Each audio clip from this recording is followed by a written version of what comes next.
ತುಂಬಾ ಜನ ಕೇಳ್ತಾರದೇನು ಅಂದ್ರೆ ಬಾತುಕೋಳಿಗಳು ಬೇಕು ಅಣ್ಣ, ಬಾತುಕೋಳಿಗಳು ಬೇಕು ಅಣ್ಣ, ಬಾತುಕೋಳಿಗಳು ಬೇಕು. ಅದು ತುಂಬಾ ಜನ ಹೆಂಗೆ ಅಂದ್ರೆ ದೂರದಿಂದ ಕಾಲ್ಸ್ಗಳು ಅಂತಂದ್ರೆ ಈಗ ನಿಯರ್ ಬೈ ನಮ್ಗೆ ಏನು ಅಂತಂದ್ರೆ ನಾವು ಹೇಳ್ತಾ ಇರ್ತೀವಿ ಮಂಡ್ಯ ಅಕ್ಕಪಕ್ಕದವ್ರು ಮಾತ್ರ ಕಾಲ್ ಮಾಡಿ ಅಂತ. ಅದರಲ್ಲೂ ತುಂಬಾ ಜನ ಹೆಂಗೆ ಅಂತಂದ್ರೆ ಮಂಡ್ಯ ಅಕ್ಕಪಕ್ಕ ಬಿಟ್ಟು ಹೊರಗಡೆ ಅವರೆಲ್ಲ ಅಂದ್ರೆ ಈಗ ಹಾವೇರಿ ಸೈಡು, ರಾಯಚೂರು ಸೈಡು, ಈ ಥರ ಸೈಡವರೆಲ್ಲ ಕಾಲ್ ಮಾಡ್ತಿದ್ರು. ನಮ್ದು ಯಾವುದೇ ರೀತಿ ಟ್ರಾನ್ಸ್ಪೋರ್ಟ್ ಆಗಲಿ ಡೆಲಿವರಿ ಆಗಲಿ ಯಾವುದೂ ಇರಲ್ಲ. ಮತ್ತು ನಿಯರ್ ಬೈ ಬಸ್ ಸ್ಟ್ಯಾಂಡು ಮತ್ತು ಬಸ್ಗಳೆಲ್ಲ ಏನಪ್ಪ ಅಂತಂದ್ರೆ ನಮ್ಮ ನಿಯರ್ ಬೈ 20 ಕಿಲೋಮೀಟ್ರ್ ಎಲ್ಲ ಕಡೆನೂ ಹೋಗೋಕ್ಕೆ ಅಂತಂದರೆ ಅರ್ಜೆಂಟಾಗಿ ನಿಮಗೆ ಸಿಗುವಂಥದ್ದು ಎಲ್ಲೂ ಇಲ್ಲ. ಈ ಕಡೆ ಬಂದಾಗ ನಿಮ್ಗೇನಾದರೂ ಬಂತು ಅಂದಾಗ ನೀವು ಬೇಕು ಅಂದರೆ ಕಾಲ್ ಮಾಡಿ. ಅಂದರೆ ಬಾತುಕೋಳಿಗಳಲ್ಲಿ ಕಾಣಿಸ್ತೈತೆ ನೋಡಿ ಗುಂಡಿ, ಮತ್ತು ಈ ಕಡೆ ಇಲ್ಲಿ ಮೇಯ್ತೈತಲ್ಲ ಈ ಥರದವು ಅಂದರೆ ಮರಿ ಸೈಜ್ ಬಂದು ಮರಿಗಳ ಸೈಜಲ್ಲಿ ಕೊಟ್ಟಿರ್ತೀವಿ. ದೊಡ್ಡವು ಬೇಕು ಅಂದರೆ ದೊಡ್ಡವನ್ನೇ ಕೊಡ್ತೀವಿ. ಮತ್ತು ನಿಮ್ಗೆ ಏನಾದರೂ ಬೇಕು ಅಂದರೆ ಸ್ಪಾಟ್ಗೆ ಬಂದು ತೊಗೊಂಡೋಗ್ಬೇಕು. ಯಾವುದೇ ರೀತಿ ಡೆಲಿವರಿ ಟ್ರಾನ್ಸ್ಪೋರ್ಟ್ ಯಾವುದೂ ಇರೋಲ್ಲ. ಸುಮ್ಮನೆ ಕಾಲ್ ಮಾಡೋದು, ಸುಮ್ಮನೆ ಕಾಲ್ ಮಾಡ್ಬಿಟ್ಟು ಕೇಳೋದು. ಮತ್ತು ನಮ್ಮ ಹತ್ರ ಏನೇನು ಸಿಗುತ್ತೆ ಅಂದರೆ ಬೆಂಕಿ ಕೋಳಿ, ಬಾತುಕೋಳಿಗಳು ಮತ್ತು 1.5 ತಿಂಗಳು ಅಪ್ಪಟ ಪ್ಯೂರ್ ನಾಟಿ ಮರಿಗಳು. ಅಂದರೆ 1.5 ತಿಂಗಳು ಅಪ್ಪಟ ಪ್ಯೂರ್ ನಾಟಿ ಮರಿಗಳು ಯಾವ ಥರ ಕೊಡ್ತೀವಿ ಅಂತಂದರೆ ನಿಮಗೆ ಮರಿಗಳು ಕೊಡೋ ಈಗ 1.5 ತಿಂಗಳಿಗೆ ಮರಿ ಯಾಕೆ ಕೊಡ್ತೀವಿ ಅಂದರೆ 1 ತಿಂಗಳಿಗೆ ವೆದರ್ಗೆ ಮತ್ತು ನಿಮಗೆ ಅನುಕೂಲಕ್ಕೂ ಹಾಕಂತೆ ಸೆಟ್ ಆಗುವಂತೆ ಮರಿ ಸಿಗೋಲ್ಲ. ಅದಕ್ಕೆ 1.5 ತಿಂಗಳಿಗೆ ಅಂದ್ಬಿಟ್ಟೆ ಮರಿ ಕೊಡೋದು. 1.5 ತಿಂಗಳು ಮರಿಗಳು ಮತ್ತು ಪ್ಯೂರ್ ನಾಟಿ ಮರಿಗಳು ಅಂದರೆ 1.5 ತಿಂಗಳು ಪ್ಯೂರ್ ನಾಟಿ ಮರಿಗಳು, ಬಾತುಕೋಳಿಗಳು, ಬೆಂಕಿ ಕೋಳಿಗಳು ಕಡ್ಡಾಯವಾಗಿ ಸಿಗ್ತವೆ. ನಿಮ್ಗೇನಾದರೂ ಬೇಕು ಅಂದರೆ ಮಂಡ್ಯ ಜಿಲ್ಲೆ ಪಾಂಡವಪುರ ತಾಲೂಕು ನಲ್ಲಹಳ್ಳಿ ಅನ್ನೋ ಗ್ರಾಮಕ್ಕೆ ಬಂದು ಸ್ಪಾಟಲ್ಲೇ ತೊಗೊಂಡೋಗ್ಬೇಕು ನೀವು.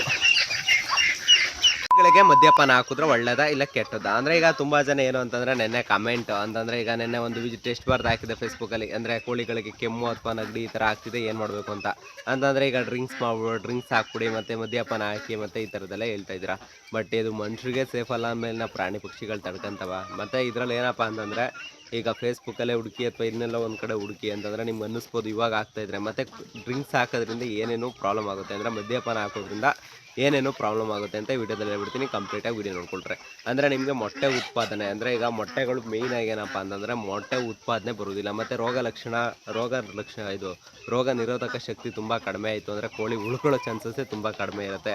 ಆಮೇಲೆ ಕೋಳಿಗಳು ಕಿತ್ತಾಡೋ ಪ್ರಾಬ್ಲಮ್ಸು ಅಂದರೆ ಈಗ ಏನು ಅಂತಂದರೆ ಸುಮ್ಮನಿರಲ್ಲ, ಹೋಗ್ಬಿಟ್ಟು ಕಿತ್ತಾಡೋದು, ಗುದ್ದಾಡೋದು ಮತ್ತು ಡ್ರಿಂಕ್ಸ್ ಮಾಡಿಸೋದ್ರಿಂದ ಇದೆಲ್ಲ ಪ್ರಾಬ್ಲಮ್ ಆಗುತ್ತೆ. ಬಟ್ ಇದೆಲ್ಲ ಸೇಫ್ ಅಲ್ಲ. ಅಂದರೆ ತುಂಬ ಜನ ಅಂದ್ಕೊಂಡಿರ್ಬೋದು ಅಂದರೆ ಹಾಕೋ ದಿನ ಚೆನ್ನಾಗಿರುತ್ತೆ ಮತ್ತು ಇವತ್ತೇನೋ ಕ್ಯೂರ್ ಆಗೋಯ್ತು ಅಂತ. ಅದು ಟೆಂಪ್ರವರಿ ಅಷ್ಟೇ, ತಾತ್ಕಾಲಿಕವಾದ ಮೆಡಿಷನ್ ಅಲ್ವೇ ಅಲ್ಲ. ಈಗ ಹಿಂಗೆ ಕೋಳಿಗಳು ಆ್ಯಕ್ಟಿವಾಗಿ ಮೇಯ್ತೈತಾ, ಆ್ಯಕ್ಟಿವಾಗಿ ಮೇಯುವಾಗ ಏನೋ ಒಂದು ಸ್ವಲ್ಪ ಪ್ರಾಬ್ಲಮ್ ಇತ್ತು ಅಂತಂದರೆ ಬೆಳ್ಳುಳ್ಳಿ ಶುಂಠಿ ಈ ಥರ ಹಾಕೊಳ್ಳೋದ್ರಿಂದ ಪ್ರಾಬ್ಲಮ್ ಕ್ಲಿಯರ್ ಆಗುತ್ತೆ. ಅದು ಮುಟ್ಬಿಟ್ಟು ಆ್ಯಂಟಿಬಯೋಟಿಕ್ ಹಾಕೊಂಡ್ರೂ ಜೀವನ ಆಗುತ್ತೆ. ಬಟ್ ಅದು ಮುಟ್ಬಿಟ್ಟು ನೀವೇನಾದರೂ ಆಲ್ಕೋಹಾಲ್ನೇ ಹಾಕೋದು ಮತ್ತು ಆಲ್ಕೋಹಾಲಿಂದನೇ ತುಂಬ ಯೂಸ್ ಆಗುತ್ತೆ ಮತ್ತು ಆಲ್ಕೋಹಾಲಿಂದನೇ ಎಲ್ಲ ಸರಿ ಹೋಗುತ್ತೆ ಅನ್ನೋದೆಲ್ಲ ತುಂಬ ಮೂಢನಂಬಿಕೆ. ದಯವಿಟ್ಟು ಆ ಥರ ಮಾಡೋಕ್ಕೆ ಹೋಗ್ಬಿಡ್ರಿ.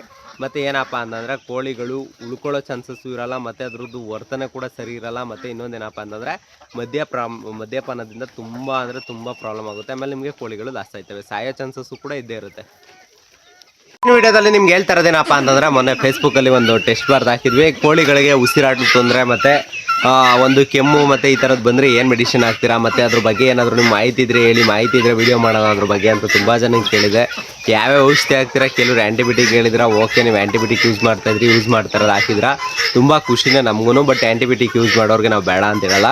ಫಸ್ಟ್ ಆಫ್ ಆಲ್ ಏನಪ್ಪ ಅಂತಂದರೆ ಆ್ಯಂಟಿಬಯೋಟಿಕ್ ಹಾಕೋದು ತುಂಬ ಯೂಸ್ಫುಲ್ಲೇ, ಬೇಡ ಅಂತ ಹೇಳೋಕ್ಕೆ ಹೋಗಲ್ಲ. ಬಟ್ ನಿಮಗೆ ಈ ಥರದ್ದು ತೊಂದರೆಗಳು ಬರೋದು ಯಾಕಪ್ಪ ಅಂತಂದರೆ ವೆದರ್ ಚೇಂಜ್ ಆದಾಗ ಮತ್ತು ಕೋಳಿಗಳಲ್ಲಿ ಇವಾಗ ಕಾವು ಕೂತಿದ್ದ ಕೋಳಿಗಳು ಎದುಳಿಸ್ತಿಲ್ಲ ಮತ್ತು ಈ ಥರದ ಪ್ರಾಬ್ಲಮ್ ಆದಾಗ ಮತ್ತು ಈ ಥರದ ವಿಚಾರಗಳಲ್ಲಿ ನಿಮಗೆ ಕೋಳಿಗಳು ಎದುಳೋ ಚಾನ್ಸಸ್ಸು ತುಂಬ ಕಡಿಮೆ ಇರುತ್ತೆ. ಮತ್ತು ಆ ಟೈಮ್ಗೆ ಏನು ಮಾಡಬೇಕು ಅಂತಂದರೆ ಶುಂಠಿ ಮತ್ತು ಈರುಳ್ಳಿ ಅಂತಂದರೆ ಈಗ ಶುಂಠಿ ಮತ್ತು ಬೆಳ್ಳುಳ್ಳಿ ಪೇಸ್ಟು, ಈರುಳ್ಳಿ ಏನಿದೆ ಈರುಳ್ಳಿನ ಸಣ್ಣಕ್ಕೆ ಕೂದಾಕೋದ್ರಿಂದ ಮತ್ತು ಈಗ ಶುಂಠಿ ಬೆಳ್ಳುಳ್ಳಿ ಪೇಸ್ಟ್ನ ಆಡಿಸಿ ಹಾಕೋದ್ರಿಂದ ಇದರಿಂದ ಒಂದು ಸ್ವಲ್ಪ ಕಡಿಮೆ ಆಗುತ್ತೆ. ಇದರಿಂದ ಕಡಿಮೆ ಆಗಿಲ್ಲ ಅಂದ್ರೂ ಎಂಡ್ರೋಜಿನ್ ಪ್ಲಸ್ಸು ಮತ್ತು ಈ ಥರದೊಂದು ಅಷ್ಟು ಔಷಧಿಗಳಿದೆ, ಅದನ್ನು ಹಾಕ್ಕೊಂಡ್ರೆ ನಿಮಗೆ ಪ್ರತಿಯೊಬ್ಬರಿಗೂ ಕಂಟ್ರೋಲ್ ಆಗುತ್ತೆ. ಎಂಡ್ರೋಜಿನ್ ಪ್ಲಸ್ ಆಗ್ಬೋದು, ಇಲ್ಲ ಟೆಟ್ರಾಸೈಕ್ಲಿನ್ ಟ್ಯಾಬ್ಲೆಟ್ಸ್ ಆಗ್ಬೋದು, ಇಲ್ಲ ಟೆಟ್ರಾಸೈಕ್ಲಿನ್ ಆಗ್ಬೋದು ಮತ್ತು ಈ ಥರದೊಂದಷ್ಟು ಔಷಧಿಗಳಿದೆ. ಬಟ್ ಇದೆಲ್ಲ ಹಾಕೋದ್ರಿಂದ ತುಂಬ ಯೂಸ್ಫುಲ್ ಇದೆ. ಅದನ್ನು ಬಿಟ್ಬಿಟ್ಟು ಸುಮಾರು ಜನ ಇನ್ನೊಂದೇನೋ ಕಮೆಂಟ್ ಮಾಡಿದ್ದಾರೆ, ಅದು ನಾನು ನೆಕ್ಸ್ಟ್ ವೀಡಿಯೋದಲ್ಲಿ ಹೇಳ್ತೀನಿ. ಬಟ್ ಅದರಲ್ಲಿ ಏನಪ್ಪ ಅಂತಂದರೆ ನಿಮ್ಗೆ ಹೇಳ್ತಾ ಇರೋದು ವೆದರ್ ಸಪೋರ್ಟ್ ಮಾಡಲಿಲ್ಲ ಅಂದರೆ ಬರೋ ರೋಗಗಳೇ ಉಸಿರಾಟದ ತೊಂದರೆ, ಕೆಮ್ಮು, ಕಫ ಮತ್ತು ನೆಗಡಿ ಈ ಥರದ್ದು. ಅಂತಂದರೆ ವೆದರ್ ಸಪೋರ್ಟ್ ಮಾಡಬೇಕು. ಅಂದರೆ ಈಗ ನೋಡಿ ಇವತ್ತು ವಾತಾವರಣ ಬಂದು ಮೋಡ ಮುಚ್ಕೊಂಡಿದೆ, ನೆನ್ನೆ ವಾತಾವರಣ ಬಂದು ಬಿಸಿಲಿತ್ತು, ಮೊನ್ನೆ ವಾತಾವರಣ ಬಂದು ಸೊನೆ ಬಂತು. ಇದೇ ವೆದರು ಅಂತಂದರೆ ಈ ವೆದರ್ ಬಂತು ಅಂತಂದರೆ ಸುಮ್ಮನೆ ಪ್ರಾಬ್ಲಮ್ ಆಗ್ತಾ ಇರುತ್ತೆ. ಮತ್ತು ವೆದರ್ ಸಪೋರ್ಟ್ ಇಲ್ಲ ಅಂದರೆ ಬರುವಂಥ ರೋಗಗಳು ಇಷ್ಟಿತ್ತು ಅಂದರೆ ಇನ್ನು ನೆಕ್ಸ್ಟ್ ವೀಡಿಯೋದಲ್ಲಿ ನೀವೇನೋ ಒಂದು ವಿಚಾರನ ಅದ್ರ ಬಗ್ಗೆ ಹೇಳಿದ್ರೆ ಅದಕ್ಕೆ ಇದು ಹಾಕಿದ್ರೆ ಸರಿ ಹೋಗುತ್ತೆ ಅಂತ ಆ ವಿಡಿಯೋದ ಬಗ್ಗೆ ವಿಡಿಯೋಗೆ ರಿಪ್ಲೈ ಮಾಡ್ತೀನಿ. ನಿಮ್ಗೇನಾದರೂ ಅದ್ರ ಬಗ್ಗೆ ತಿಳ್ಕೊಬೇಕು ಅಂದರೆ ನೆಕ್ಸ್ಟ್ ವೀಡಿಯೋಗೆ ವೆಯ್ಟ್ ಮಾಡಿ ಫ್ರೆಂಡ್ಸ್.